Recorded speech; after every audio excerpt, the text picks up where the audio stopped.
علیہ السلام نے ارشاد فرمایا، یہ بڑی پیاری حدیث ہے، ان من احبکم الیہ، میرے کریم آقا فرماتے ہیں تم میں سے سب سے زیادہ میرا محبوب امتی کون ہوگا؟ ان من احبکم الیہ،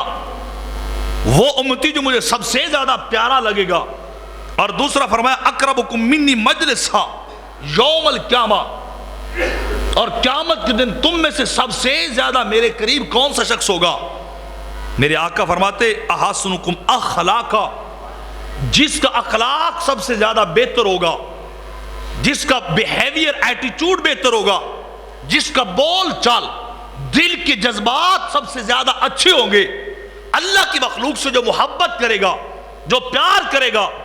تو میرے آقا فرماتے قیامت کے دن وہ بندہ سب سے زیادہ میرے قریب بھی ہوگا، اور وہ بندہ سب سے زیادہ امت میں سے میرا محبوب بھی بنتا جائے گا۔ سارا زمانہ سرکار سے محبت کرے، ان کو محبوب رکھے، اور میرے آقا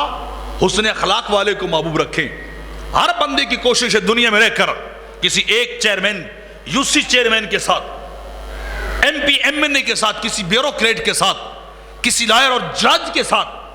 کسی چودھری کے ساتھ، نمبردار کے ساتھ میرا تعلق بن جائے، اس کے قریب بیٹھوں میری ٹاور بڑھ جائے گی، میرا سٹیٹس اپ ہو جائے گا، لوگ دیکھیں گے کہ جہاں فلاں بندے کے پاس بیٹھا ہے، اور تو اپنے دل و دماغ میں لا کہ میرے آقا فرماتے ہیں تجھے اور کوئی اپنے قریب نہیں کرے گا، نبیوں کا سلطان تجھے اپنے قریب کرتا جائے گا۔ نبیوں کے سلطان تجھے اپنے قریب کریں گے اگر تیرا اخلاق اچھا ہے،